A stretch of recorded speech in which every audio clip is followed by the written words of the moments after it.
आज के इस वीडियो में पढ़ेंगे क्लास 10 बायोलॉजी का एक चैप्टर है जिसका नेम है हाउ डू ऑर्गेनिज्म रिप्रोड्यूस, यानी कि ऑर्गेनिज्म कैसे रिप्रोड्यूस होते हैं या फिर न्यू ऑर्गेनिज्म कैसे बनते हैं।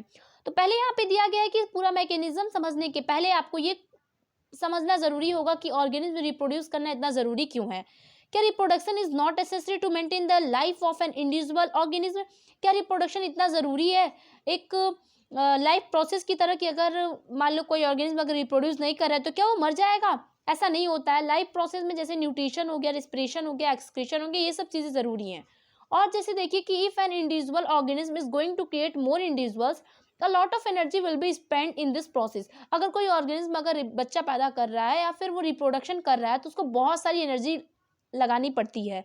तो आखिर ये इतना क्यों ज़रूरी है, क्यों हर एक ऑर्गेनिज्म इतना एनर्जी लगा रहा है?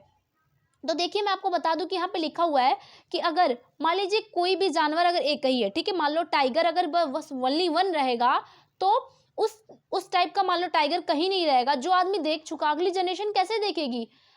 मान लो टाइगर आज हम देख लिए, हमारे आने वाले बच्चे वो कैसे टाइगर देखेंगे अगर वो टाइगर अगर अपना रिप्रोडक्शन नहीं करेगा तो। ठीक है, यही मेन रीजन है रिप्रोडक्शन करने का। टॉपिक है आपके कि do organism create exact copy of themselves? क्या जैसे पेरेंट्स दिखते हैं क्या एकदम एग्जैक्ट एकदम सेम टू सेम क्या बच्चे भी दिखते हैं? ऐसा होता नहीं है। इसका रीजन पढ़ते हैं कि ऑर्गेनिज्म अगर सिमिलर दिख रहे हैं तो इसका मतलब कि उनकी बॉडी डिजाइन जो भी हुई है वो सिमिलर हुई है। ब्लूप्रिंट्स क्या होता है? देखिए आप मान लीजिए मदर के अंदर डीएनए है तो बच्चे के भी अंदर डीएनए आना है। ठीक है, बच्चे के भी अंदर डीएनए होना चाहिए। तो जो मदर का डीएनए है ना वो दो, एक डीएनए नहीं, डीएनए का फोटोकॉपी समझ लो कि एक और डीएनए बनाएगा, तब एक डीएनए क्या होगा, एक बच्चे में आ जाएगा। ठीक है, उसी को ब्लूप्रिंट कहते हैं। अब इस पे नहीं ख्याल उतना देखना है। सुनिए, मान लीजिए कि डीएनए है उसकी कॉपी की जाती है तो वही दिखाया गया कि अगर बॉडी डिजाइन अगर सेम करना है, सिमिलर करना है तो जो डीएनए की भी जो कॉपी होनी चाहिए वो सिमिलर होनी चाहिए। अभी देखते हैं, समझ में आ जाएगा। लिखा गया कि reproduction as it most basic level will involving making copies of the blueprint of the body design. देखो अगर आपको बॉडी डिजाइन सेम करनी है, ठीक है, तो कॉपी भी सेम होनी चाहिए। कैसी कॉपी देखते हैं। पूरा विद्वत समझते हैं कि एक न्यूक्लियस होता है, सेल होता है, सेल के अंदर मान लो एक न्यूक्लियस है, न्यूक्लियस के अंदर क्रोमोजोम है। ठीक है, ये क्रोमोजोम के अंदर डीएनए प्रेजेंट होते हैं। ठीक है, इस क्रोमोजोम के अंदर मान लो कि ये डीएनए प्रेजेंट होते हैं, ये डीएनए है।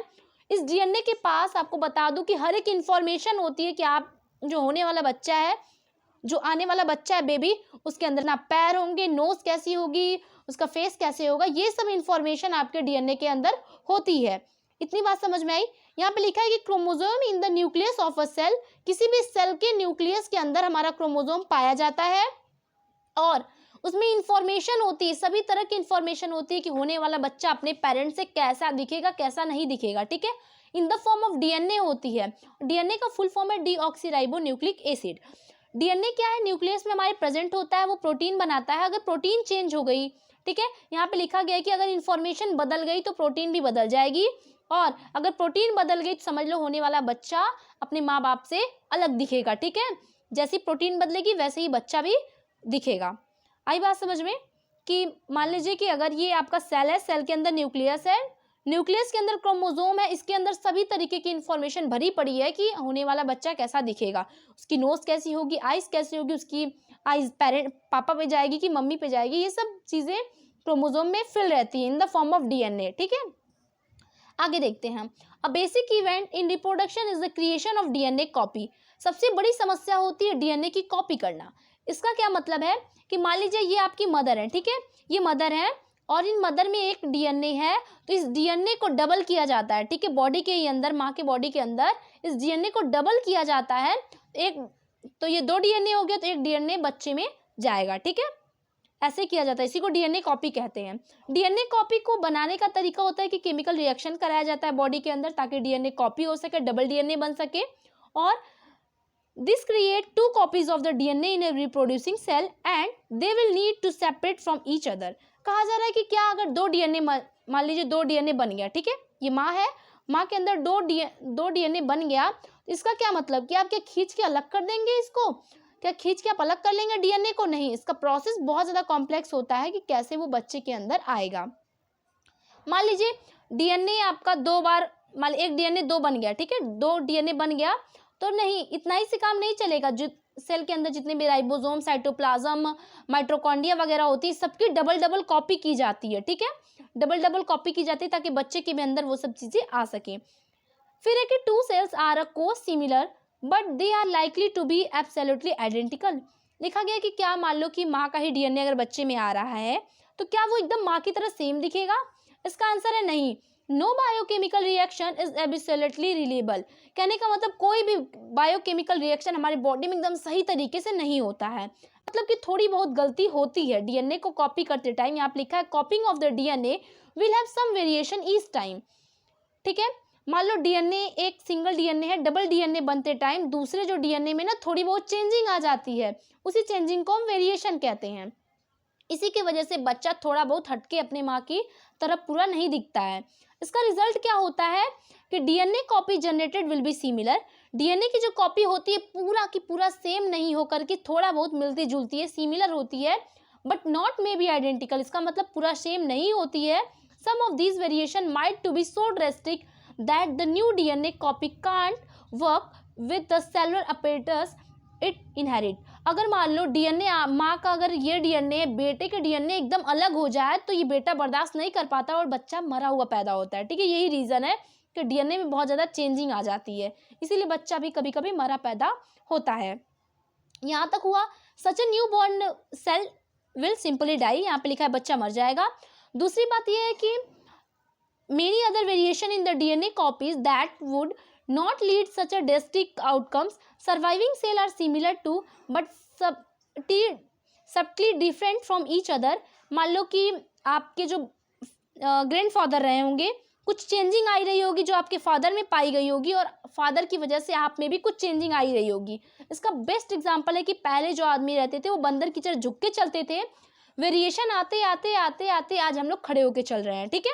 यही मेन रीज़न है, इवोल्यूशन का यही मेन रीज़न है कि जो वेरिएशन होते चले जा रहे हैं, वेरिएशन आपके यूज़फुल भी होते हैं, नॉन यूज़फुल भी होते हैं, ठीक है। आई बात समझ में कि मान लो ये आपके दादाजी हैं, ये आपके पापा हैं, ये आप हो, ठीक है। तो आपके दादाजी मान लो कि उनकी नाक टेढ़ी रही होगी तो जरूरी नहीं कि बेटे की भी नाक टेढ़ी ही हो, बेटे की नाक अच्छी भी हो सकती है, हो सकता है अपने फादर से भी बहुत ज़्यादा स्मार्ट आपका वो बच्चा निकल जाए।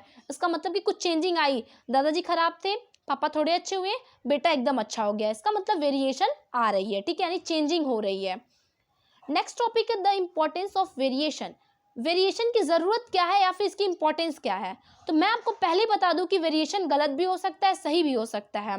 वेरिएशन का मतलब यही है कि सबका अलग अलग चेंजिंग होना। कहने का मतलब माँ जैसी दिख रही है बेटी भी वैसी ही नहीं दिखेगी, क्योंकि कोई ज़रूरी नहीं है कि माँ विकलांग हो तो बेटा भी विकलांग ही हो, ठीक है। इसी को कहते हैं वेरिएशन, कि जो पीढ़ी टू पीढ़ी हमारे मतलब चेंजिंग होती रहती है। यही इसका बेस्ट एग्जांपल है कि पहले लोग झुक के चलते थे, आज लोग सीधे खड़े होकर चल रहे हैं। ये बेस्ट एग्जांपल ऑफ वेरिएशन है।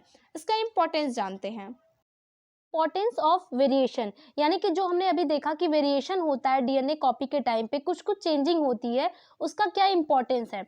तो इसको एक एग्जाम्पल से समझते हैं कि मान लीजिए कोई बैक्टीरिया है, अगर वो 20 डिग्री सेल्सियस तक सर्वाइव करती है, तो अगर वेरिएशन हुआ और ये वेरिएशन के बाद वाला जो बैक्टीरिया है वो 50 डिग्री सेल्सियस तक लाइव कर सकता है, तो आप ही बताइए कि जब कभी ऐसा टाइम आएगा ग्लोबल वार्मिंग के कारण कि हमारे अर्थ पे बहुत ज़्यादा टेम्परेचर हो जाएगा, तो ये वाली बैक्टीरिया आपकी ख़त्म हो जाएगी, मर जाएगी।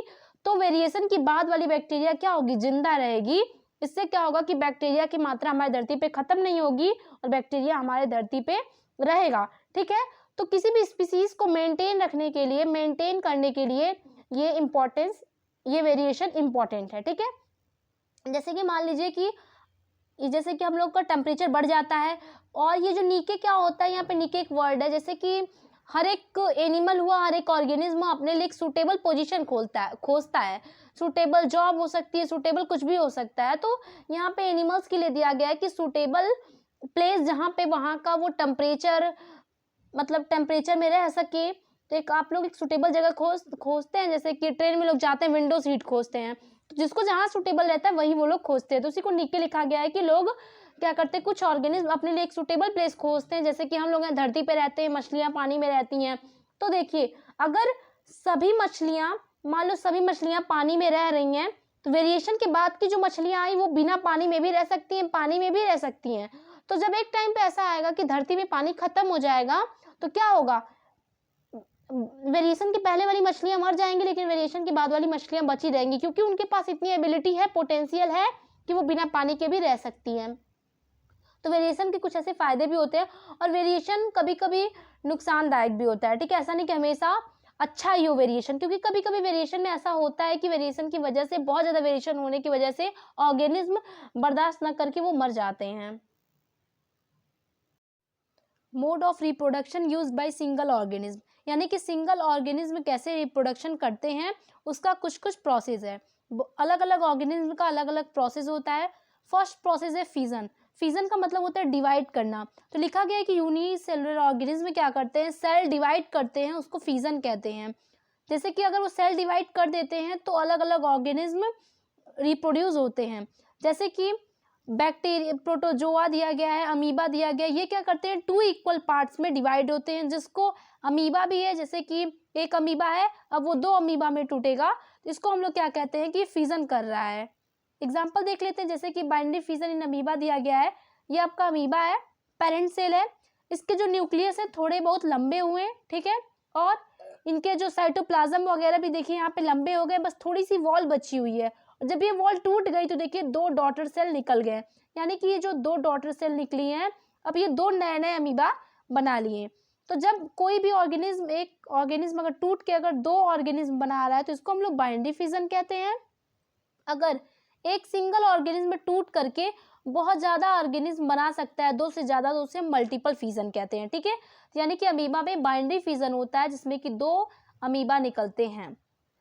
देखिए ये आपका बाइनरी फिजन लंबाई में भी हो सकता है, जैसे कि लिशमैनिया आपका एक एग्जांपल दिया गया है। इससे क्या होता है, काला अजहर की बीमारी होती है, और ये लिशमैनिया कैसे करता है, बाइनरी फिजन इसमें भी होता है, लेकिन इसमें लॉन्गिट्यूडनल होता है। ये आपका मान लीजिए लिशमैनिया है, ठीक है, अगर इसको डिवाइड होना होगा तो ये ऐसे होगा, ठीक है, एक पार्ट इधर एक पार्ट इधर, और एक ये डॉटर हो जाएगा, दूसरी डॉटर ये हो जाएगी, ठीक है। ऐसे हमारा लिशमैनिया डिवाइड करता है। यही इसमें दिया गया है कि binary fission occur in definite orientation in relation to these structures. Other single cell organisms such as malarial parasite Plasmodium के देखिए यहाँ पे दिया गया, इसमें मल्टीपल फिजन होता है। ये मान लीजिए आपकी एक वॉल है, ठीक है, प्लाज्मोडियम की ये वॉल है, इसमें ढेर सारे डॉटर्स ग्रो कर रही हैं, ठीक है। और जब ये ग्रो कर लेंगी तो ये जो प्रोटेक्टिव वॉल है ना, ये जो साइड की वॉल है वो फट जाएगी और सारे ऑर्गेनिज्म बाहर निकल जाएंगे, यानी कि 2 नहीं 2 से ज्यादा ऑर्गेनिज्म बाहर निकलेंगे। इसको क्या कहेंगे कि मल्टीपल फिजन हो रहा है। अब आता है फ्रेगमेंटेशन। फ्रेगमेंटेशन क्या होता है, मल्टीपल, जैसे मल्टी सेलुलर ऑर्गेनिज्म में होता है, और बाइनरी फिजन का प्रोसेस यूनिसेलुलर ऑर्गेनिज्म में होता है। मल्टी सेलुलर ऑर्गेनिज्म में क्या होता है कि ये एक प्रोसेस होती है, जैसे पानी में जो एल्गी पाई जाती है उसमें एक स्फेरोगाइरा नाम का एक ऑर्गेनिज्म रहता है। यहाँ पे आपका लिखा गया है कि मल्टी सेलुलर ऑर्गेनिज्म, ये प्रोसेस सिर्फ एक मल्टी सेलुलर ऑर्गेनिज्म में होती है जिसका नाम स्फेरोगाइरा है। इसका एग्जांपल दिया गया है कि मान लीजिए इतना बड़ा स्फेरोगाइरा है, ठीक है, ये 2 भागों में टूट जाएगा। अब ये दोनों भाग क्या करेंगे, अलग अलग ऑर्गेनिज्म बना लेंगे न्यू। इसको हम कहते हैं फ्रेगमेंटेशन। यहाँ पे लिखा गया है कि spirogyra for example simply break into smaller pieces upon menstruation. मान लीजिए छोटे छोटे पीसेस में टूट गया, these pieces or fragments grow into new individuals। जितने टुकड़ों में टूटेगा उतने टुकड़े क्या करेंगे, नए नए ऑर्गेनिज्म बना लेंगे।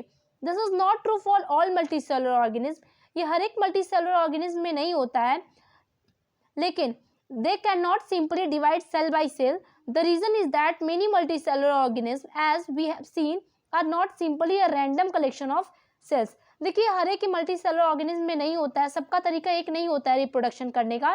तो ये एक आपके स्फेरोगाइरा में पाया जाता है कि मान लीजिए ये आपका एक पूरा बड़ा सा, ये जो वाटर में पाया जाता है ये, ठीक है, मान लीजिए ये 2 टुकड़ों में टूट गया तो ये दोनों टुकड़े क्या करेंगे, अलग अलग ऑर्गेनिज्म बना लेंगे, ठीक है। अब देखते हैं रीजनरेशन। रीजनरेशन भी एक प्रोसेस है। ये क्या होता है कि मान लीजिए कोई छिपकली है, उसकी पूंछ कट जाती है, टेल्स कट जाती हैं, तो नई टेल्स आ जाती हैं, ठीक है। और क्या होता है, बहुत सारे ऑर्गेनिज्म ऐसे हैं जैसा कि आपका यहाँ पे दिया गया है। पहले आप देखते हैं, simple animals like hydra and planaria can be cut into any numbers of pieces and each piece grow into complete organism. This is called regeneration. Regeneration की डेफिनेशन में क्या दिया है कि मान लीजिए आपका प्लेनेरिया एक है, ठीक है, प्लेनेरिया एनिमल है, मान लीजिए प्लेनेरिया इतना बड़ा है, आप उसको छोटे छोटे टुकड़ों में काट देंगे ना, जितना टुकड़ा काटेंगे उतने नए नए ऑर्गेनिज्म निकलेंगे, इसको रीजनरेशन कहते हैं, ठीक है। तो प्लेनेरिया की यहाँ पे फोटो बनी हुई है, मान लीजिए ये आपका प्लेनेरिया है, ठीक है, एक एनिमल है, इसको आप 3 पीस में काटे, अब तीनों पीसेस क्या हो बड़ी बड़ी होके एक नए नए प्लेनेरिया बना ली, यानी कि 3 प्लेनेरिया निकल आए, ठीक है, इसको हम लोग रीजनरेशन कहते हैं।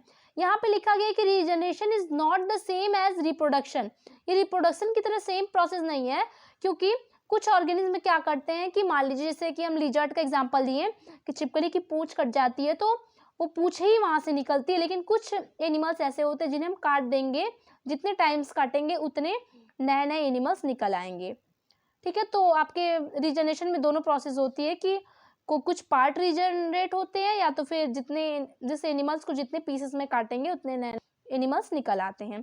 बडिंग प्रोसेस देखते हैं, बडिंग प्रोसेस आपके हाइड्रा में होती है। Organism such as hydra use regenerative cells for reproduction in the process of budding. In hydra bud develop as an outgrowth due to repeated cell division at once specific site. ये क्या कह रहा है, देखिए ये आपका पेरेंट सेल है, इसमें देखिए छोटा सा एक बड निकलेगा, वही ऊपर लिखा गया है कि एक आपका हाइड्रा एक मान लीजिए है, उसमें एक छोटा सा एक बड निकलेगा। फिर क्या लिखा हुआ है कि these bud develop into tiny individuals and when fully mature. ये जो बड निकला हुआ है वो पूरा पहले मैच्योर होगा, उसके बाद detach from the parent body and became new independent individuals, और वो फिर क्या होगा, टूट के गिर जाएगा और नया हाइड्रा बना लेगा। फिगर में यहाँ पे दिया गया है एक पेरेंट सेल है, छोटा सा बड निकला और ये बड मैच्योर हो रहा है, ठीक है। यहाँ पे देखिए बड पूरा ये मैच्योर हो गया, अब क्या होगा कि ये बड यहाँ से टूट के गिर जाएगा और नया हाइड्रा बना लेगा। हाइड्रा के जो ऊपर के ये जो स्ट्रक्चर है उसको टेंटिकल्स कहते हैं। अब प्रोसेस आती है वेजिटेटिव प्रोपागेशन की। तो वेजिटेटिव प्रोपागेशन की जो प्रोसेस होती है वो रोज हो गया, ग्रेप्स हो गया, इन सब चीज़ों में होती है, ठीक है। तो वेजिटेटिव प्रोपागेशन का क्या मतलब है कि there are many plants in which parts like the root, stem, leaves develop into new plants under appropriate condition. कहा गया है कि कुछ कुछ ऐसे प्लांट होते हैं जिसकी जड़ हुई या फिर स्टेम हुआ, लिव्स अगर आप काट के कहीं और लगा दे रहे हैं तो नए नए प्लांट्स उगाते हैं। फिर है कि unlike in most animals, plant can indeed such a mode of reproduction. This property of vegetative propagation is used in the such as layering, grafting to grow many plants like sugarcane, rose, grapes for agriculture purpose. इसमें देखिए आपका क्या होता है, मान लीजिए एक tree है, ठीक है, तो ट्री का जो रिप्रोडक्टिव पार्ट होता है फ्लावर होता है, फ्लावर को छोड़ के वेजिटेटिव प्रोपगेशन में क्या होता है कि फ्लावर को छोड़ के आपके प्लांट का जितना भी पार्ट है जैसे रूट, स्टेम, लीव्स, अगर इनसे रिप्रोडक्शन हो रही है, नया प्लांट बन रहा है तो उसे वेजिटेटिव प्रोपगेशन प्रोसेस कहेंगे। जैसे कि मान लीजिए आपका रोज का एग्जांपल दिया गया है, यहाँ पे लेयरिंग दिया गया है, ग्राफ्टिंग दिया है, ये सब एक प्रोसेस है। लेयरिंग में क्या होता है कि मान लीजिए आपका एक प्लांट है, प्लांट की आप एक भी डाली क्या किए उसके बगल वाले मिट्टी में लगा दिए, दबा दिए, ठीक है, कुछ दिन बाद देखेंगे कि बगल में भी एक नया प्लांट उग जाएगा। ग्राफ्टिंग में देख लीजिए, ग्राफ्टिंग में क्या होता है कि मान लीजिए आप किसी पेड़ का आधा पार्ट काट करके लेके आए, किसी और पेड़ में कपड़े से बांध देंगे, तो कुछ दिन बाद जो कपड़ा बांधे रहेंगे उसको हटाएंगे तो नया पेड़ उग जाएगा।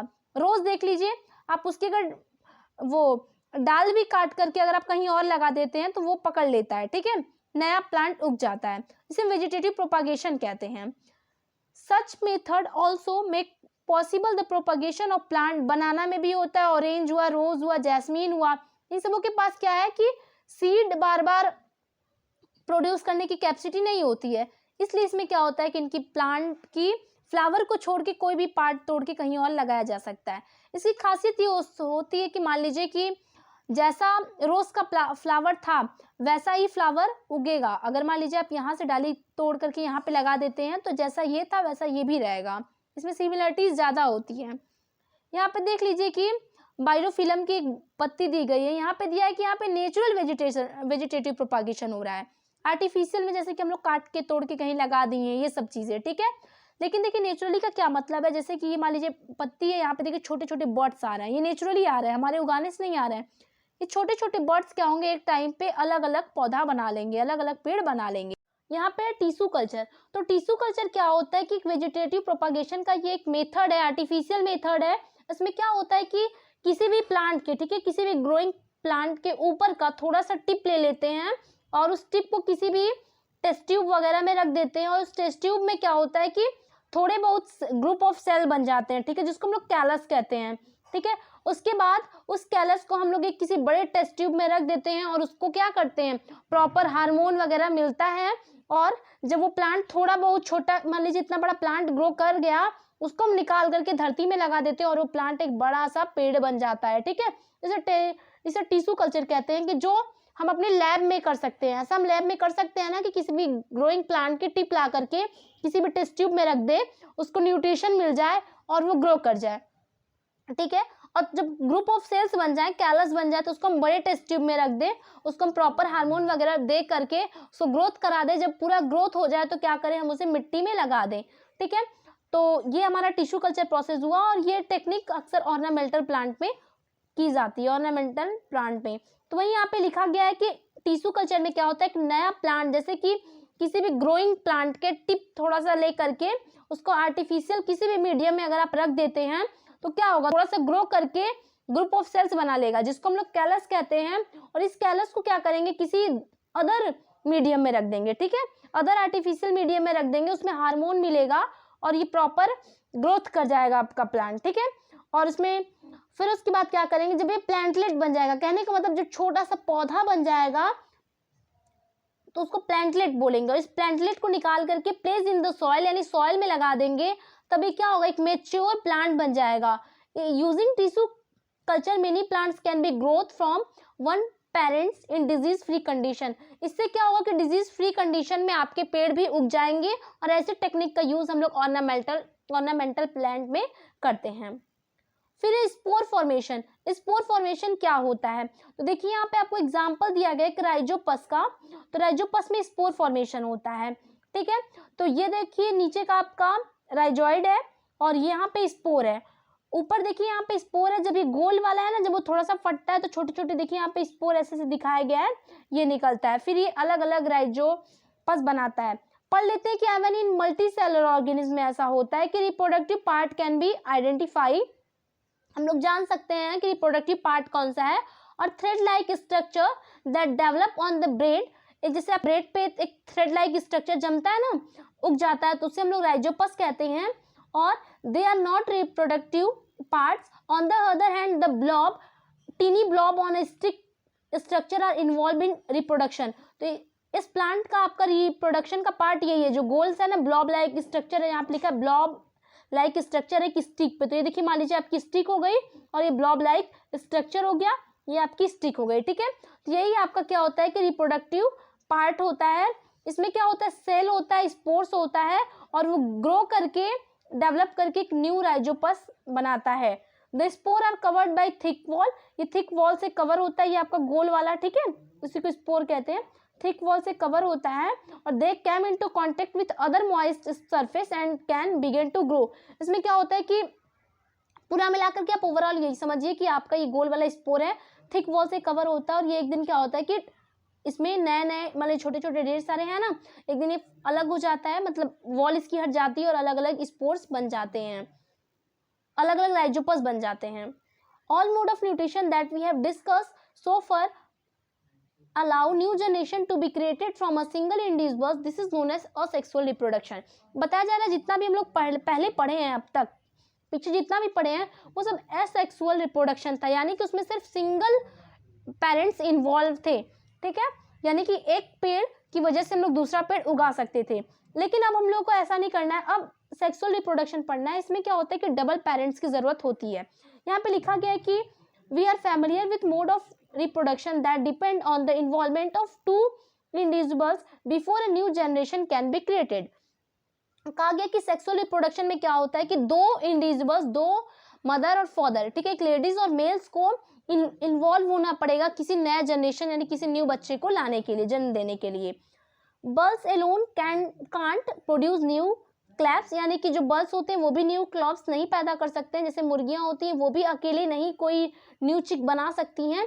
इसी तरह क्या हो सकता है कि ह्यूमन में क्या होता है कि मेल और फीमेल की दोनों जरूरत पड़ती है न्यू जनरेशन को लाने के लिए, यानी बच्चा जन्म देने के लिए मेल और फीमेल दोनों की जरूरत पड़ती है। जहाँ पे मेल और फीमेल दोनों की जरूरत पड़े, वो या एनिमल हो या मैन हो, ठीक है, ह्यूमन हो, उसको हम सेक्सुअल रिप्रोडक्शन कहते हैं।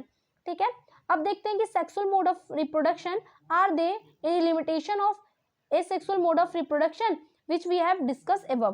कहा जा रहा है कि एसेक्सुअल रिप्रोडक्शन में ऐसी क्या कमी थी कि हम लोग सेक्सुअल रिप्रोडक्शन की भी तरफ बढ़ गए, यानी कि क्या असेक्सुअल रिप्रोडक्शन क्या इतना एफिशिएंट नहीं हो पाया था लोगों के लिए, उसका आंसर देखते हैं। Why the sexual mode of reproduction, यानी कि सेक्सुअल मोड ऑफ रिप्रोडक्शन क्यों आया, क्यों नहीं हम एक सिंगल पेरेंट्स के इन्वॉल्वमेंट से नया इंडिविजुअल जब बना ले रहे थे तो क्या जरूरत थी इसकी। देखते हैं। The creation of 2 new cells from one involve copying of the DNA as well as cellular apparatus. कहा जा रहा है कि मान लीजिए कि डीएनए की कॉपी की जाती है और कुछ इसमें जितना भी सेल के अंदर जितनी भी सामान होती है, राइजोपस, माइटोकॉन्ड्रिया, इन सब चीज की डबल कॉपी की जाती है। और DNA copy mechanism as we have noted can't be absolutely accurate. और हम लोग जानते हैं कि डीएनए की जो कॉपी होती है वो बिल्कुल सही नहीं होती है। इसका रिजल्ट होता है कि थोड़ी बहुत गलतियां हो जाती हैं और पॉपुलेशन जो नया बच्चा जन्म ले रहा है उसके अंदर थोड़ी बहुत चेंजिंग आ जाती है। ठीक है, every individuals organism can not be protected by variation. ऐसा कोई, जैसे देखिए सेक्सुअल मोड ऑफ रिप्रोडक्शन में क्या होता है ना कि वेरिएशन की चांसेस ज्यादा होती हैं। कहने का मतलब जो बच्चा पैदा होगा ना वो अपने बाप और माँ की तरह एकदम पूरा नहीं रहेगा, फादर और मदर की तरह पूरा नहीं मिलेगा, उसमें वेरिएशन की चांसेस ज्यादा रहती हैं। But in a population variation are useful for ensuring the survival of a species. कहा जा रहा है कि वेरिएशन थोड़ी बहुत जरूरी है स्पीसीज को मेंटेन रखने के लिए, क्योंकि हम लोग आगे पढ़े हैं ना इंपॉर्टेंस ऑफ वेरिएशन, तो आपको पता होगा। It would therefore make sense if organism came up with reproductive mode that allowed more and more variation to be generated। हम जानते हैं कि वेरिएशन बहुत जरूरी है, होना बहुत जरूरी है, क्योंकि ऐसा हो सकता है कभी इन्वायरमेंट चेंज हो जाए और फिर सभी पुरानी प्रजातियां मर जाएं, तो अगर वेरिएशन नहीं आया रहेगा तो एक भी ऑर्गेनिज्म नहीं बचेंगे, इसलिए वेरिएशन जरूरी है।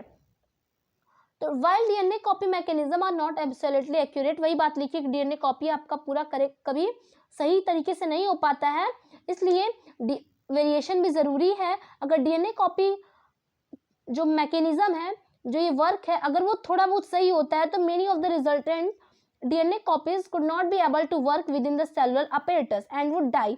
देखिए अगर बहुत ज्यादा वेरिएशन हो जाए तो भी दिक्कत होती है, वेरिएशन नहीं हो तो भी दिक्कत होती है, पूरा मिला के यही है। How can the process of making variant be speeded up. तो ये जो हम लोग देखें कि अगर वेरिएशन नहीं हो रही है तो घाटा है हम लोग का, तो वेरिएशन की प्रोसेस को कैसे बढ़ाया गया। तो देखिए हर एक new variation is made up in the DNA copy that already has variation accumulated from the previous generation। तो यहाँ पे बात ये लिखी गई है कि आपके जो दादाजी जैसे थे उनके हिसाब से कुछ चेंजिंग आई आपके पापा में, फिर आपके पापा के हिसाब से आप में कुछ चेंजिंग आई, तो जो चेंजिंग आते चली जा रही है वो पिछले पीढ़ी से ही आ रही है, प्रीवियस जनरेशन से ही आते चली जा रही है। तो ऐसे क्या हो रहा है कि वेरिएशन बढ़ रहा है। 2 different individuals in a population would have a quite different patterns of accumulated variations since all of these variations are living individuals. It is assumed that they do not all really bad effect। कहा जा रहा है कि variation जैसे हमने बताया कि आपके दादा में हुआ, फिर पापा में हुआ, आप में हुआ, तो सबका अलग अलग वेरिएशन चला आ रहा है। इसका मतलब कि वेरिएशन की जो कैपेसिटी वो बढ़ते चली जा रही है, वेरिएशन बढ़ता चला जा रहा है, क्योंकि आपके दादाजी में कम वेरिएशन रहा होगा, पापा में ज़्यादा हुआ रहा होगा, उससे ज़्यादा आप में हुआ, तो वेरिएशन ऐसे ही बढ़ रहा है। ठीक है, और वेरिएशन बुरा भी हो सकता है, अच्छा भी हो सकता है। Combining variation from 2 or more individuals and thus create new combination of variant, each combination would be novel since it would 2 different individuals। तो ठीक है, इसमें बस ये बताया गया कि 2 इंडिविजुअल्स का रहना जरूरी है। यहाँ पे पूरा मिला के ये बताया गया है कि जो डीएनए कॉपी होती है, देखिए जो डीएनए कॉपी हो रही है, तो मान लीजिए कि 2 इंडिविजुअल्स हैं, ठीक है, ये मदर हो गए, ये फादर हो गया मान लीजिए, तो दोनों लोग की डीएनए कॉपी होगी, तो देखिए 2 डीएनए हो जाएगा बेटे में, यानी कि जो चाइल्ड बॉर्न होगा उसमें 2 डीएनए होगा, क्योंकि डीएनए की भी कॉपी हो रही है, माँ की भी डीएनए की, पापा की भी डीएनए की। ठीक है, तो बच्चे में 2 डीएनए हो जाएगा। तो इस प्रॉब्लम को कैसे सॉल्व करें, यही इस लाइन में लिखा गया है कि एक मेजर प्रॉब्लम है कि अगर न्यू जनरेशन में अगर डबल बार डीएनए कॉपी हो जा रहा है तो इस प्रॉब्लम को कैसे हम सॉल्व करेंगे? बहुत बड़ी प्रॉब्लम है ना कि ना माँ का भी डीएनए कॉपी होगा, फादर का भी होगा, तो बच्चे में 2 डीएनए आ जाएगा। तो देखिए इस प्रॉब्लम का तरीका क्या है कि हम लोग जानते हैं कि जो ह्यूमन बॉडी है वो थोड़ा कॉम्प्लेक्स सिस्टम है मल्टी सेलुलर ऑर्गेनिज्म में, ठीक है। इसमें क्या होता है ना कि मियोसिस मेथड से डीएनए कॉपी होती है। मियोसिस मेथड का मतलब ये होता है कि मान लीजिए ह्यूमन बॉडी में क्रोमोसोम 46 होते हैं। अगर ये मियोसिस मेथड से होगा ना तो आधा आधा कॉपी होगा। जैसे कहने का मतलब 23 क्रोमोसोम मम्मी में से, 23 क्रोमोसोम पापा में से आएगा, तो बेटे के भी अंदर कितना होगा? 46 क्रोमोसोम हो जाएगा। ऐसा थोड़ी ना कि 46 मदर में है, 46 फादर में है, तो 46 प्लस करके बेटे में आ जाए। ये होगा तो बेटे के अंदर ज़्यादा क्रोमोसोम हो जाएगा ना। इसलिए मियोसिस एक ऐसा प्रोसेस है जो कि इक्वल अलग अलग भागों में बांटता है। 46 क्रोमोसोम टोटल है, तो 23 क्रोमोसोम मम्मी में से, 23 क्रोमोसोम पापा में से, यानी बेटे के अंदर 46 क्रोमोसोम जितना कि होना चाहिए ह्यूमन बॉडी में उतना हो गया। यही चीज इसमें बताई गई है। जो ह्यूमन बॉडी का जो सिस्टम होता है वो थोड़ा कॉम्प्लेक्स होता है, तो इसमें यहाँ पे ये भी मेंशन है कि 2 जर्म सेल होते हैं। तो एक जर्म सेल थोड़ा लॉन्ग होता है और वो फूड स्टोर का काम करता है, और एक जर्म सेल क्या होता है कि मोटाइल यानी मूविंग का काम करता है, ठीक है। तो यहाँ पे लिखा गया कि मोटाइल जर्म्स को हम लोग मेल गैमेट कहते हैं, और जो फूड स्टोरिंग जर्म्स होता है उसको हम लोग फीमेल गैमेट कहते हैं। नेक्स्ट हेडिंग है आपका sexual reproduction in flowering plant, यानी फ्लावरिंग प्लांट में कैसे रिप्रोडक्शन होता है। तो यहाँ पहले इस फिगर को देखिए कि ये जो यहाँ पे लिखा गया है कि नीचे का जो पत्तियां दिख रही है ना, ये सैपल है। इतना आपका डाउट क्लियर हुआ। फिर ये जो बीच में जो एक गोल सा दिख रहा है वो ओवरी है, ठीक है। इस ओवरी के अंदर एक छोटा छोटा एक टाइप का प्रेजेंट होगा, उसको हम लोग ओव्यूल कहते हैं, ठीक है। और जो फ्लावर की जो पत्तियां है ना, जो फ्लावर की जो रेड ये पार्ट है, आप लोग तो जो रेड प्लांट पार्ट है उसको पेटल्स कहते हैं, और ग्रीन वाले पार्ट को सैपल कहते हैं। और ये जो स्टिक टाइप का लगा हुआ है, उसको हम लोग फिलामेंट कहते हैं। और जो ऊपर जो छोटे छोटे लगा हुआ है ना, उसको हम लोग एंथर कहते हैं। तो देखिए एंथर और फिलामेंट अगर दोनों को बताना हो पूरा मिला के तो हम लोग स्टैमेन बताते हैं। यहाँ पे स्टैमेन लिखा हुआ है, ठीक है। यही चीज आपके बस यहाँ पे रिटेन फॉर्म में लिख दी गई है। आप लोग पहले ये समझिए कि जो ये मान लीजिए ये जो स्टिक है ये आपका फिलामेंट हो गया, और जो ये वाला पार्ट है ये आपका एंथर हो गया, ये आपका फिलामेंट हो गया। जब पूरा ओवरऑल की बात करेंगे तो पूरा मिला के स्टेमन हो गया, ठीक है। और स्टेमन को हम लोग male reproductive part of the plant मानते हैं। बात करते हैं फीमेल की, तो ये देखिए इतना जो पार्ट है ना, ये चीज आपकी फीमेल की है। ये देखिए आपका यहाँ पे जो ऊपर है उसको हम लोग कहते हैं स्टिग्मा, ये आपका स्टिग्मा हो गया। और ये जो आपका है ये हो जाएगी स्टाइल, और नीचे आपका एक देखिए छोटा सा गोल सा, इसमें देखिए ढेर सारा छोटा छोटा ओव्यूल है ना, इसको हम लोग कहते हैं ओवरी, ठीक है। बाहर का ओवरी और जो अंदर छोटा छोटा एक टाइप का है उसको हम लोग ओव्यूल कहते हैं। तो पूरा मिला करके हम लोग पिस्टिल बोलते हैं। फिगर से समझते हैं कि मान लीजिए ये देखिए आपका स्टिग्मा है, और ये बड़ा वाला आपका स्टाइल है, और यहाँ पे देखिए गोल वाला आपका ओवरी है। पूरा मिला के पिस्टिल हो गया। इस पिस्टिल को हम लोग कार्पिल भी बोलते हैं। और ये क्या हो गया? Female reproductive part of the plant है, ठीक है। तो मेल रिप्रोडक्टिव प्लांट आपका एंथर हो गया, और फीमेल रिप्रोडक्टिव प्लांट आपका पिस्टिल हो गया। और पिस्टिल के अंदर ये 3 चीजें आती हैं, और एंथर के अंदर ये दोनों चीजें आती हैं। इसको देख लेते हैं, यहाँ पे लिखा गई है वही बात। Reproductive part of the angiosperms are located in the flower. Reproductive part आपके फ्लावर में प्रेजेंट होता है। और यहाँ पे स्टेमन और पिस्टिल के बारे में हम लोग को बता दिया गया। और स्टेमन और पिस्टिल क्या होते हैं? Reproductive part of a flower होते हैं, जैसा कि मैंने आपको बताया। और ये जर्म सेल कंटेन करते हैं, यानी कि ये जर्म सेल है। और अगर मान लीजिए जैसे पपाया हो गया, वाटरमेलन हो गया, तो ये, और सबसे बड़ी बात तो एक यूनिसेक्सुअल प्लांट होता है, एक बाइसेक्सुअल प्लांट होता है। तो यूनिसेक्सुअल प्लांट में बताया गया कि अगर मान लीजिए बस स्टेमन प्रेजेंट है तो इसमें एक ही सेक्सुअल पार्ट प्रेजेंट है, इसको हम लोग यूनिसेक्सुअल करेंगे। अगर वो बाइसेक्सुअल है तो इसमें स्टेमन और कार्पिल पिस्टिल दोनों प्रेजेंट होगी, ठीक है। कार्पिल पिस्टिल एक ही बात है। तो बाइसेक्सुअल में आपका एग्जांपल है हिबिस्कस और मस्टर्ड का, और यूनिसेक्सुअल में पपाया और वाटरमेलन का एग्जांपल दिया गया है। ये दिया गया कि जिसमें स्टेमन और पिस्टिल दोनों प्रेजेंट हो वो आपका बाइसेक्सुअल होता है। स्टेमन क्या मेल रिप्रोडक्टिव पार्ट है, और इसमें पॉलन ग्रेन प्रेजेंट होता है, येलोइश कलर का होता है। तो पॉलन ग्रेन कहाँ प्रेजेंट होता है? तो मैं आपको बता दूं कि यहाँ पे जो एंथर है ना, ये एंथर है। इस एंथर के अंदर, यानी कि जो एंथर इस फॉर्म में है तो इसके अंदर पॉलन ग्रेन प्रेजेंट होता है, येलो कलर का होता है। उसके बाद है कि You must have seen yellowish part that often stick to our hand if we touch the stamen of a flower. Pistil are present in the center of a flower. Flower के centre में एक pistil present होता है, देखिए ये वाली part, ठीक है, पिस्टिल प्रेजेंट होता है। और पिस्टिल क्या होता है कि एक फीमेल रिप्रोडक्टिव पार्ट है, इसमें 3 पार्ट हैं। तो 3 पार्ट हमने आपको बता ही दिया है कि 3 पार्ट होते हैं पिस्टिल के अंदर, एक स्टिग्मा, स्टाइल और ओवरी, ये बात दी गई है, ठीक है। तो पिस्टिल के अंदर 3 पार्ट होते हैं। फिर लिखा है कि जो ऊपर वाला पार्ट है, नहीं, जो नीचे वाला जो स्वेलन पार्ट है, ठीक है, उसको हम लोग ओवरी कहते हैं, यानी बीच वाला यहाँ पे, और जो लंबाई है उसको स्टाइल कहते हैं। देखिए ये स्टाइल हो गई आपकी, ठीक है। जो टर्मिनल पार्ट है उसको हम लोग स्टिग्मा कहते हैं, इसको हम लोग स्टिग्मा कहते हैं, ठीक है। और यहाँ पे लिखा गया कि ओवरी के अंदर ओव्यूल्स होता है, हमने आपको बता ही दिया। हर एक ओव्यूल को के पास एक सेल भी होता है, और male germ cell produce by pollen grain fuse with the female gamete present in the ovule. अब यहाँ पे बात समझने लायक है कि मान लीजिए यहाँ पे आपका एंथर है, ठीक है, और यहाँ पे आपकी ओवरी है, मैंने सिर्फ ओवरी बना रही है, देखो यहाँ पे ओव्यूल प्रेजेंट है, ठीक है, छोटा छोटा ओवरी प्रेजेंट है। इसमें से देखिए आपका पोलन ग्रेन निकलेगा, पोलन ग्रेन इसमें छोटा छोटा प्रेजेंट है ना, इसमें से पोलन ग्रेन निकलेगा और हवा से, पानी से, या तो तेज बहाव से, ठीक है, कि मान लीजिए कोई एनिमल ही है यहाँ पे बैठा और यहाँ पे जाके बैठ गया, यहाँ पे बैठने के बाद यहाँ पे आके बैठ गया, तो देखिए क्या होता है कि इसमें से पोलन ग्रेन किसी मान लीजिए कि वाटर से, हवा से, एनिमल की वजह से यहाँ से उड़ करके इसमें चले गए, ठीक है, इस ओव्यूल के अंदर। तो यहाँ पे देखिए फ्यूजन हो जाएगा और जाइगोट बन जाएगा, जाइगोट के बनने के बाद एम्ब्रियो बनेगा, एम्ब्रियो के बनने के बाद एक पौधा निकल आएगा, ठीक है, वो पौधा निकल आएगा। ये इतनी बात समझ में आई कि पोलन ग्रेन एंथर में प्रेजेंट होता है, ये उड़ करके चाहे किसी भी तरीके से, अभी आप लोग नीचे पढ़ेंगे, इस ओवरी के अंदर ओव्यूल में पहुंचता है, फ्यूज करता है और फिर जाइगोट और एम्ब्रियो बनाता है। यहाँ पे यही बात लिखी गई है कि फीमेल गैमेट क्या होता है कि ओव्यूल में पोलन ग्रेन क्या करता है कि ओव्यूल में जाता है, फ्यूज करता है और क्या करता है, फर्टिलाइजेशन के बाद जाइगोट बनाता है, जो कि एक नया प्लांट बनता है। अब क्या है कि pollen need to transfer from the stamen to the stigma. Pollen की जरूरत क्या है कि स्टैमेन में से स्टिग्मा तक पहुंचने की।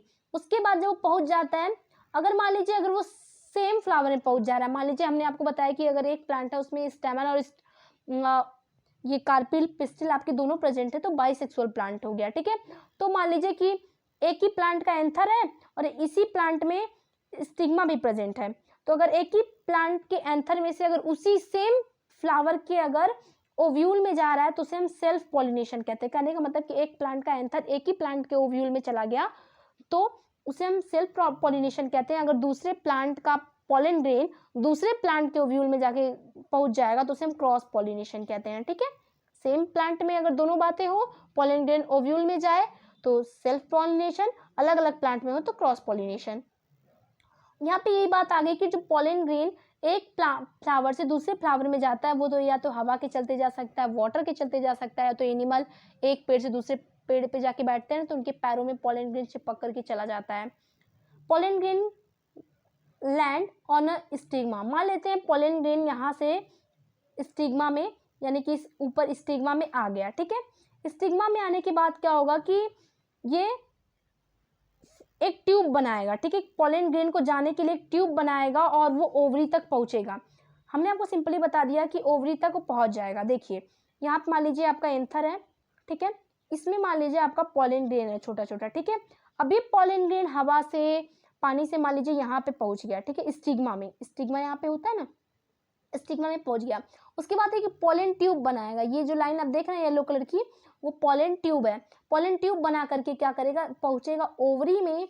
ओवरी में पहुंच गया तो ओव्यूल से मिलन हो ही जाएगी, उसके बाद फ्यूज करके जाइगोट बना देगा, ठीक है। यही बात आपको यहाँ पे बताई गई है कि वो जब पहुंचेगा आपके पोलन ग्रेन जब पहुंच जाएगा तो वो एक ट्यूब बनाएगा और फिर नीचे जा करके ओवरी से मिल जाएगा, उसके बाद फर्टिलाइजेशन करेगा, उसके बाद जाइगोट बनाएगा और जाइगोट क्या होगा, डिवाइड करके एम्ब्रियो बनाएगा और ओव्यूल क्या होगा, ओव्यूल के अंदर एक टफ कोट यानी कि प्रोटेक्टिव लेयर फॉर्म होगी जो कि सीड टाइप का होगा और यही सीड जा करके क्या होगा, लास्ट में रिपेन होकर के फ्रूट बनाएगा और जो पेटल्स, सेपल्स, स्टेमन, स्टाइल ये सब चीज़ें क्या होगी, नीचे गिर जाएंगे और न्यू प्लांट ग्रो हो जाएगा, ठीक है। ये आपका दिया गया है।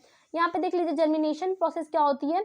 जर्मिनेशन प्रोसेस यही होती है कि the seed contain the future plant और embryo which developing a seedling under appropriate condition, it is called germination. यहाँ पे जर्मिनेशन की डेफिनेशन दी गई है, तो आसान भाषा में समझते हैं जर्मिनेशन क्या होता है। कि देखिए जब हम लोग देखे हैं कि एक सीड होती है, ठीक है, ओव्यूल के अंदर एक सीड बनती है, और जब वो सीड एक प्लांट में कन्वर्ट होती है तो उसको क्या चाहिए होता है, पानी चाहिए होता है, टेम्परेचर चाहिए होता है, सनलाइट चाहिए होती है, ठीक है, उसको अप्रोप्रिएट कंडीशन चाहिए होती है, ठीक है।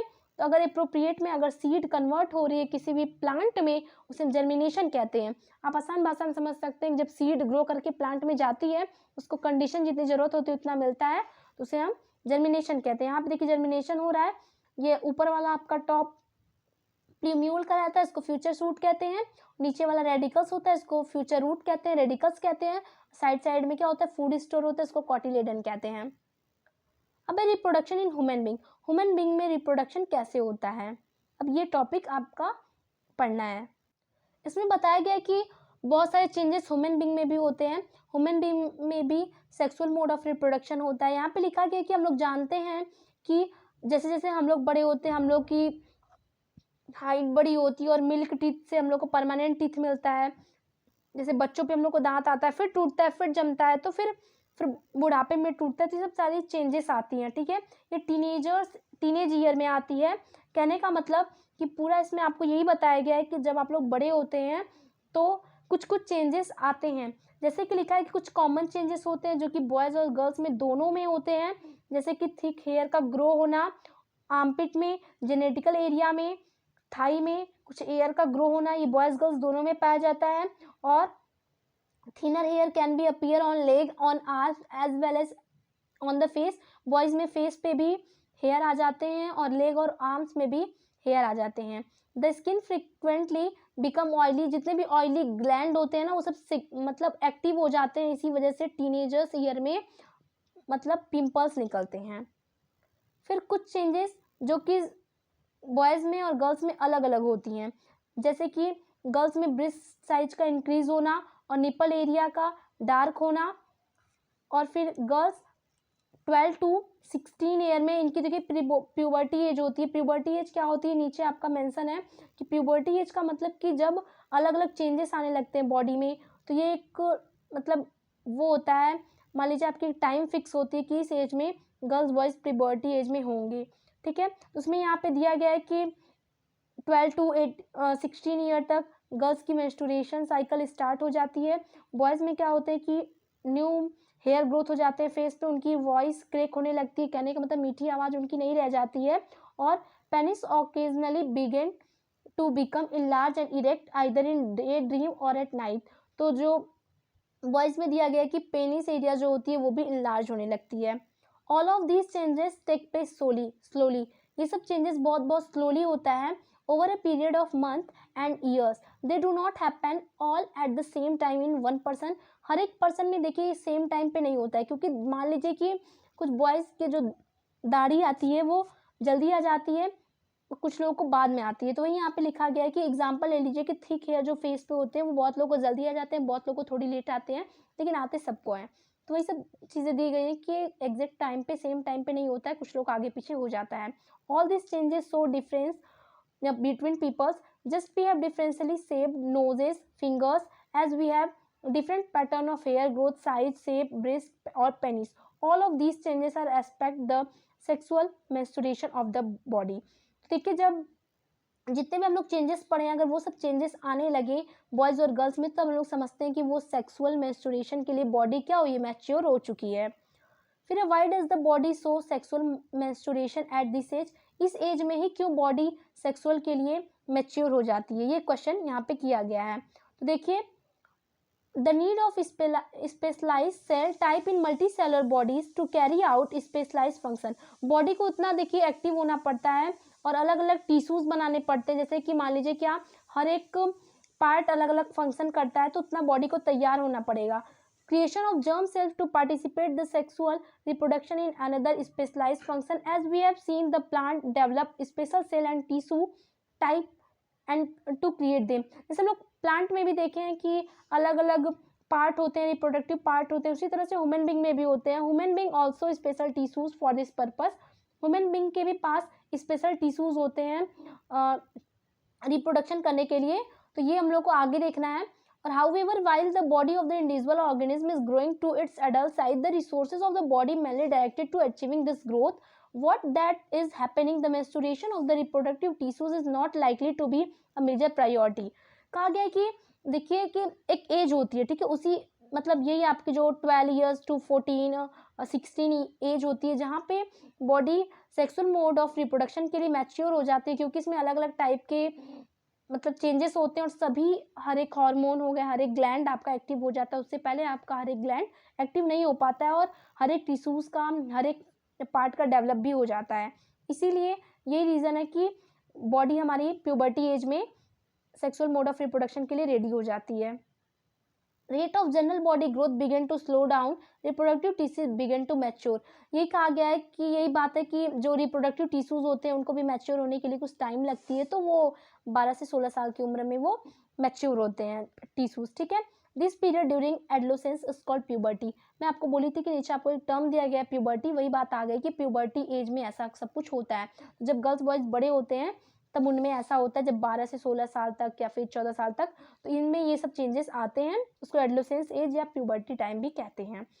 फिर ये चीज़ दिया गया है कि मान लीजिए कि so how all the changes that we have talked about link to the reproductive process, we must remember the sexual mode of reproduction means that germ cells from two individuals have to join together. This can happen by external release of germ cells from the body of individuals as we happen in the flowering plant. कहा गया जैसा हम लोग देखें कि flowering plants में होता है कि दो इंडिविजुअल्स का कंबाइन होना जरूरी है, ठीक है। सेक्सुअल मोड ऑफ रिप्रोडक्शन में कोई भी पूछे तो पहले आपको यही आंसर देना पड़ेगा कि उसमें दो इंडिविजुअल्स जरूरी होते हैं, और it can happen by two individuals joining their bodies together for internal transfer of germ cells और fusion as happen in many animals. कहा गया कि ऐसा एक एनिमल्स में भी होता है कि अगर वो सेक्सुअल मोड ऑफ रिप्रोडक्शन से उनका रिप्रोडक्शन हो रहा है, ठीक है, सेक्सुअल रिप्रोडक्शन उनकी हो रही है, तो दो बॉडीज को ज्वाइन होना पड़ता है, internally transfer of germ cell से उनको फ्यूज करना पड़ता है, तब अलग बेबी बॉर्न होता है।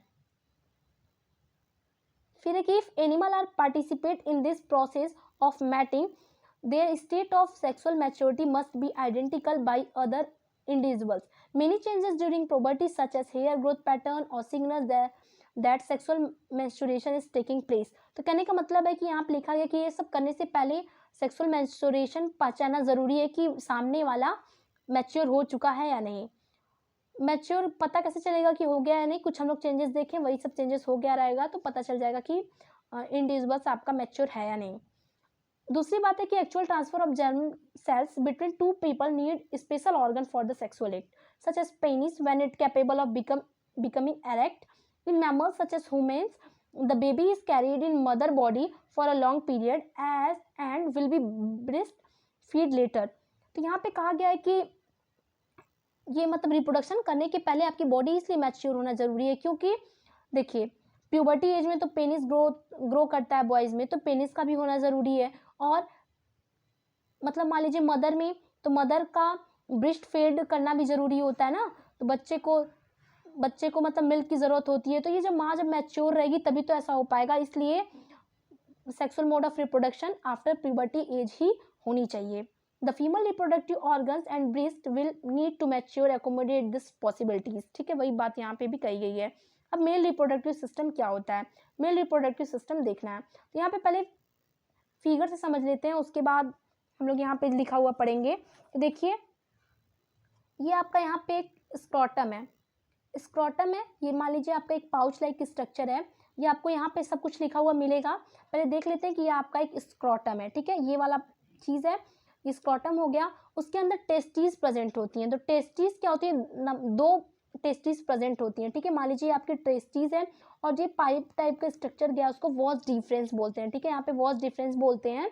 और इन टेस्टीज के अंदर ना स्पर्म का फॉर्मेशन होता है यहाँ पे, ठीक है, इस टेस्टीज के अंदर स्पर्म का फॉर्मेशन होता है और ये स्पर्म क्या होता है कि ऐसे इस वॉज डिफरेंस के थ्रू यहाँ पे आ जाता है, यहाँ तक आ गया। इसके बाद प्रोस्टेट ग्लैंड हो गया और यहाँ पे सेमिनल वेसिकल हो गया, ये अपना अपना हार्मोन इसमें मान लीजिए कि अपना अपना फ्लूइड इसमें सेक्रेट करती हैं, ठीक है। ये फ्लूइड क्या करता है, इसी के सहारे यहाँ पे बाहर आता है, ठीक है। यहाँ पे यूरेथ्रा के सहारे बाहर आता है, और ये जो यूरेथ्रा प्रेजेंट है ना, ये जो बाहरी जो स्ट्रक्चर है जिसमें यूरेथ्रा प्रेजेंट है उसको हम लोग पेनिस बोलते हैं, ठीक है।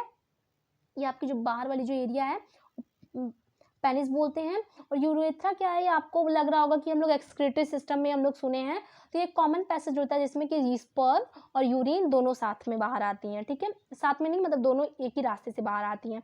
और ये आपका यूरिनरी ब्लैडर हो गया, यहाँ पे यूरिन स्टोर होती है। जैसे कि आप ऐसे समझिए कि बॉडी छोटी और कॉम्प्लेक्स है, बहुत सारे इसमें ऑर्गन्स है, तो सब अगल बगल ही हैं, ठीक है। इसको पढ़ के समझ लेते हैं हम लोग, फिगर से समझ लिए। यहाँ पे लिखा गया है कि male reproductive system consist of portion which produce the germ cells and other portion that deliver the germ cell to side of fertilization. The formation of germ cell and sperm take place in testes. तो कहा जा रहा है कि जो sperm होता है, sperm का फॉर्मेशन आपके टेस्टीज में होता है, जैसा कि हम लोग देखें कि टेस्टीज आपकी यहाँ पे प्रेजेंट होती है, और ये टेस्टीज एब्डोमिनल कैविटी के नीचे प्रेजेंट होती है स्क्रोटम में। तो हमने आपको बताया कि स्क्रोटम एक आपका पाउच लाइक स्ट्रक्चर, इसमें टेस्टीज प्रेजेंट है।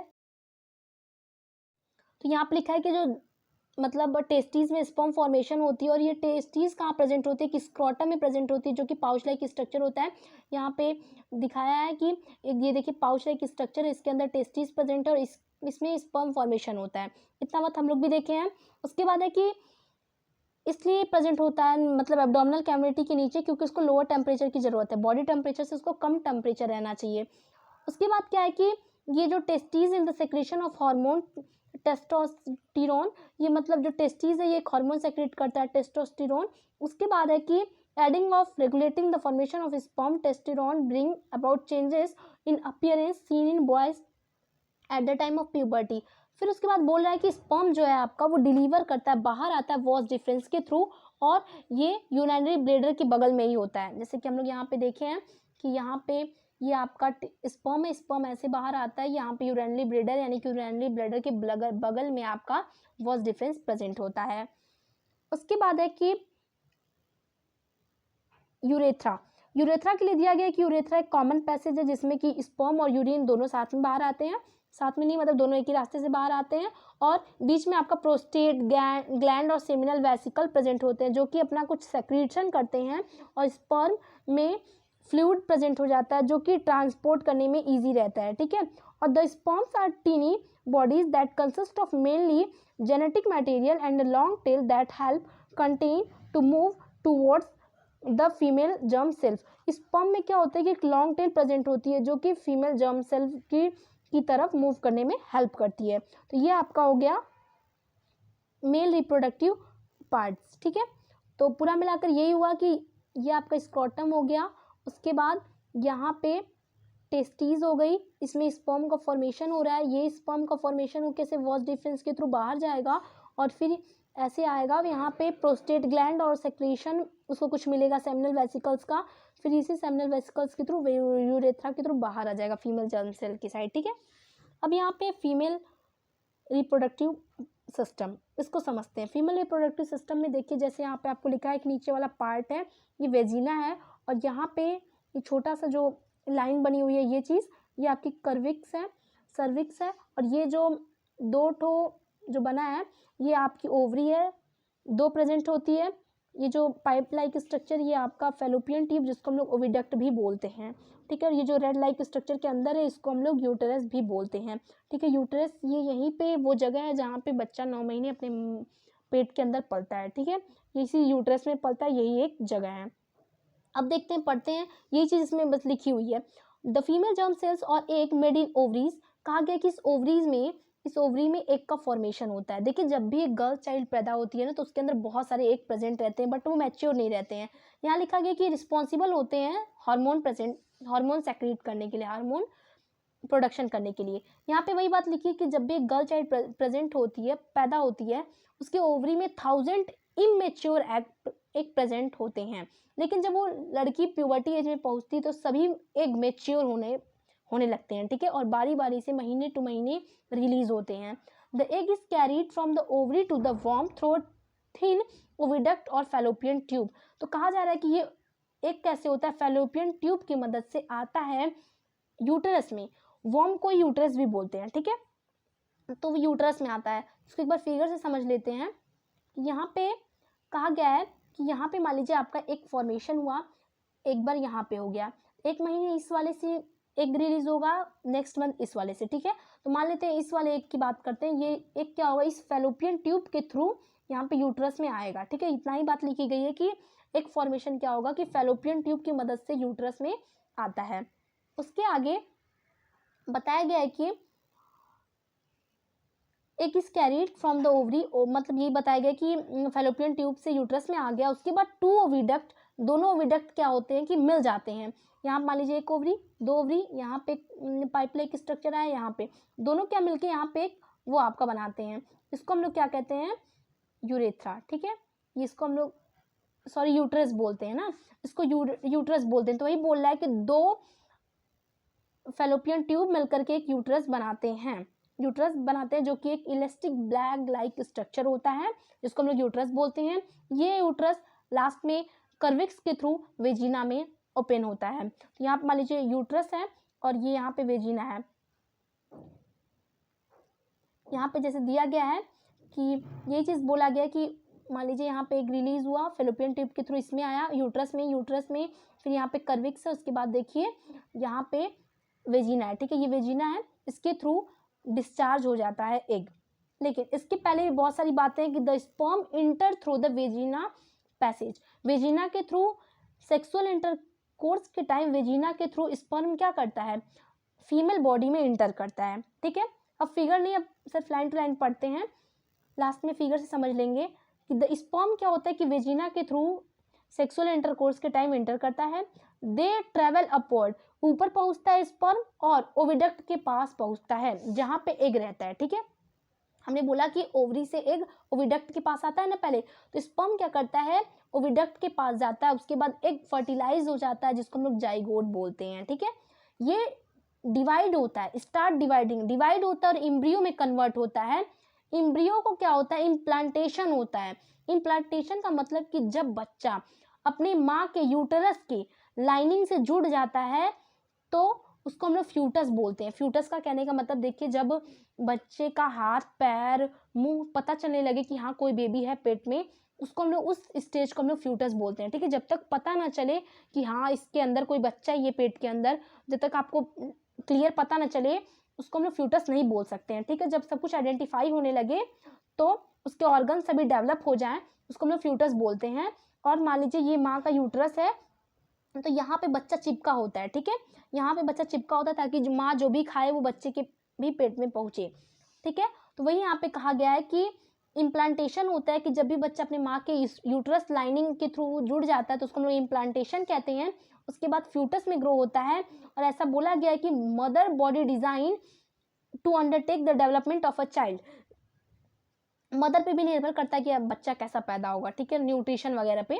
Uterus prepare itself every month to receive and mature the growing embryo. जब भी आपका एक मैच्योर होता है गर्ल्स में तो वो क्या करता है, एक्साइटमेंट होता है कि जो भी एग आएगा, ठीक है, वो फर्टिलाइज होकर के आएगा। इसलिए वो एम्ब्रियो को, जैसे कहने का मतलब बच्चे को पालने के लिए जो यूट्रस होता है वो स्टार्ट हो जाता है, मतलब अपने आप को तैयार कर लेता है। The lining of the uterus thick, जो यूट्रस की लाइनिंग वो थिक हो जाती है, उसको ऐसा लगता है कि बेबी यहीं पे ग्रो करेगा। जब तक एक फर्टिलाइज नहीं होता है तो उसको ऐसा लगता है कि एक फर्टिलाइज होकर आएगा और यहीं पे बेबी ग्रो करेगा, इसलिए वो अपनी वॉल को थिक कर लेता है और उसमें मतलब सप्लाई, मतलब बच्चे को मदर के पेट से जितना भी खाना होता है, कुछ न्यूट्रिशन होता है बच्चों के पेट में जाता है ना, तो इन सब चीज़ के लिए यूट्रस अपने आप को रेडी कर लेता है, क्योंकि हमने आपको बताया कि यूट्रस में ही बच्चा पलता है। Embryo get nutrition from the mother blood, वही बात है कि मदर के ब्लड से बच्चे को, इम्ब्रियो को खाना पीना मिलता है।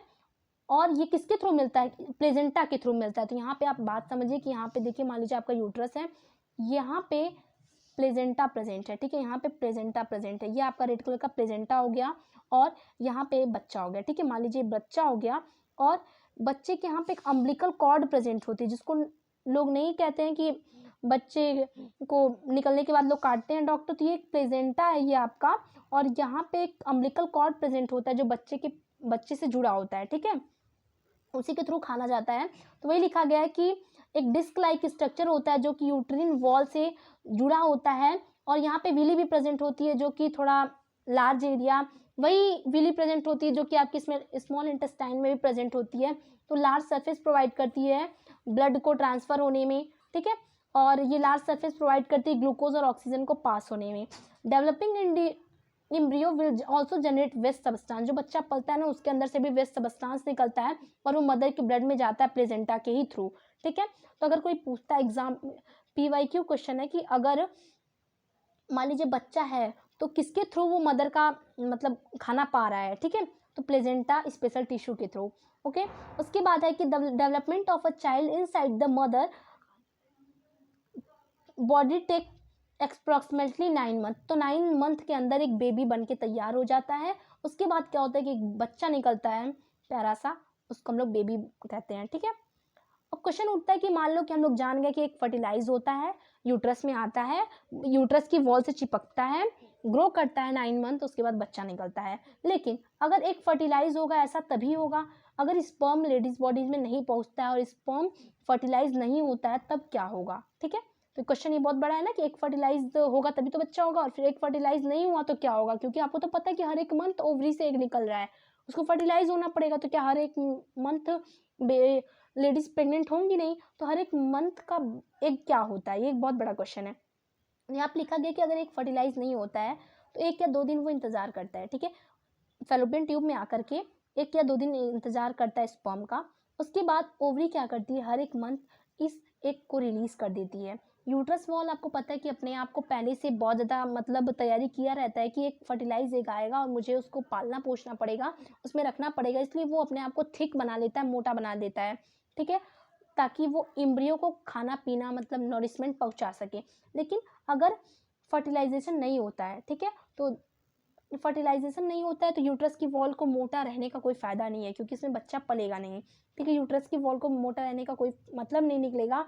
इसलिए क्या होता है कि जो यूट्रस की जो मोटी जो थिक लेयर वॉल होती है वो धीरे धीरे टूटने लगती है और वेजिना के थ्रू एज अ मतलब म्यूकस के साथ ब्लड के साथ वो डिस्चार्ज हो जाती है, ठीक है। और ये साइकिल हर एक मंथ होती है गर्ल्स चाइल्ड में, जिसको हम लोग मेंस्ट्रुएशन कहते हैं या तो फिर पीरियड्स कहते हैं। इट यूजुअली लास्ट फॉर 2 और 8 डेज। ये गर्ल्स में हर महीने में 2 से 8 दिन तक पाई जाती हैं। यहाँ पे बात समझ में आएगी, अगर एक फर्टिलाइज नहीं होगा तो वो बाहर आ जाएगा, ठीक है, और वो भी डिस्चार्ज हो जाएगा, वो भी यूट्रस की थिक वॉल कट कट के बाहर आती है और फिर म्यूकस ब्लड के साथ बाहर आती है, ठीक है। रिप्रोडक्टिव हेल्थ क्या होता है, रिप्रोडक्टिव हेल्थ में आपको ये बताया गया है कि as we have seen the process of sexual menstruation is gradual. हम लोग सेक्सुअल मेंस्ट्रुएशन तो होती है जो मैच्योर होती है बॉडी, वो धीरे धीरे होती है और बॉडी ग्रोथ के ऊपर ये डिपेंड करती है। इसलिए some degree of sexual menstruation does not necessary mean that the body or the mind is ready for sexual act for having and bringing up children।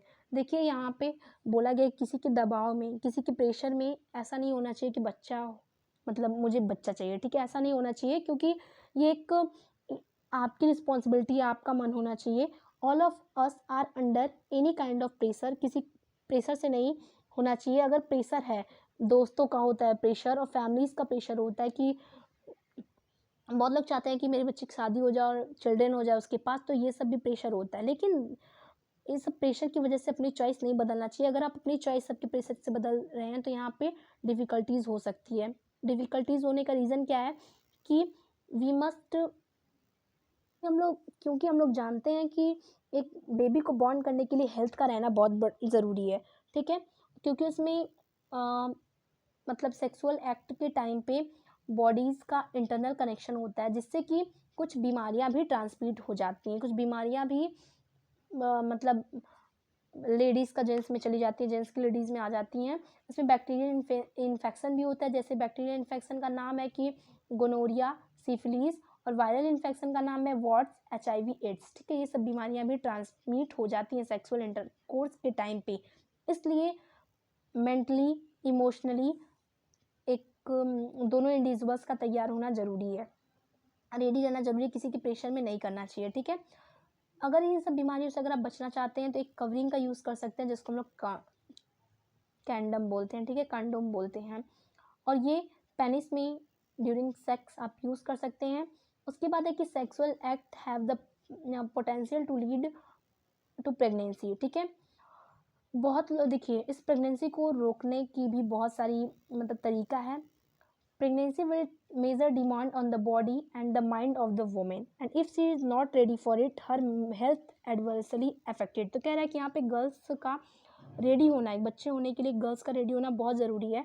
अगर वो नहीं है तो उसकी बॉडी अफेक्ट हो सकती है, उसका हेल्थ अफेक्ट हो सकता है। Therefore many ways have been devise to avoid pregnancy. तो यहाँ पे प्रेगनेंसी को अवॉइड करने का भी बहुत तरीका है, जिसमें हम लोग कॉन्ट्रासेप्टिव मेथड यूज़ कर सकते हैं।